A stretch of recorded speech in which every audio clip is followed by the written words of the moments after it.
बिस्मिल्लाहिर्रहमानिर्रहीम।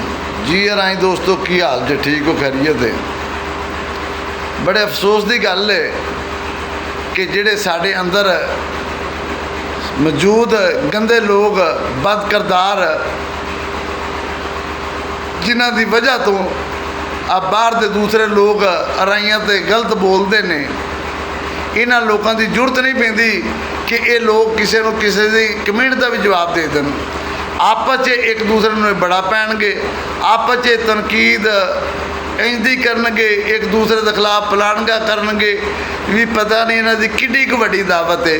और बाहर जो मर्जी राइयां नू आके उत्थे इन्हां दी मां मर जाती, उत्थे इन्हें एक लफ्ज़ नहीं बोलना, उत्थे इन्हें एक लफ्ज़ भी जबान चों नहीं कढ़ना भी आ फलाने बंदे राइयां के खिलाफ गलत बोलिया, इन्हें जवाब दे दी। इन्हें बिल्कुल नहीं देना। अज चंद दिनों तो जेड़े लोग मेरे खिलाफ लगे सन बकवास करने वास्ते, गलत वीडियो गलत टिकटां बना रहे सन, मेरा उन्होंने सवाल है कि हुण उधर भी दफा हो ना। अज जो राइयां के खिलाफ बकवास करते हैं पे, गलत लिखते हैं पे, वो नहीं नज़र आते।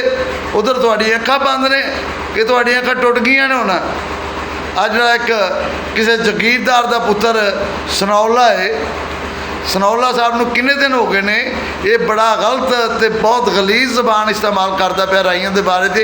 ये तुसां नहीं वेखी, इधर तुहाडी जरूरत नहीं पई और तुहाडी पैनी भी नहीं।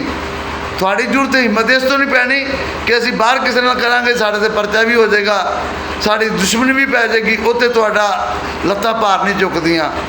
आपस तुसीं एक दूसरे के खिलाफ बड़ियां साजिशां करदे जे, बड़े झूठ बोलते जे, आपो अपनी तनजीमां की चिदरा के चक्कर दे विच, उधर तुहाडा किसे दा हौसला नहीं पैंदा।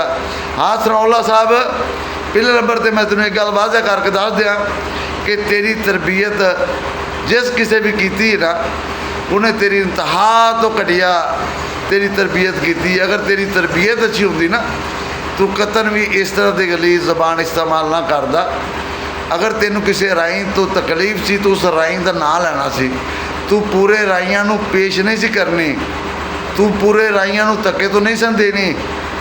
तू जगीरदार का पुत्र होवेगा, अपने घर होवेगा, सानू तेरी जगीरदारी नाल की वास्ता बई, साडा की तलक है।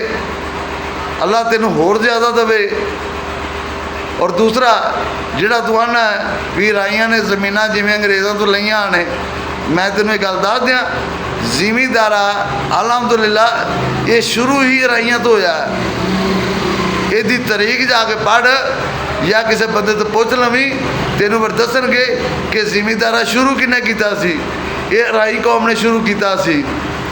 और जिहड़ा तू बकवास गलीज जबान गलत तू लिखना पिया, ये अगर मैं तेरी बरादरी के बारे ते लिखा या तेरे बारे ते लिखा, एक मुनासिब है?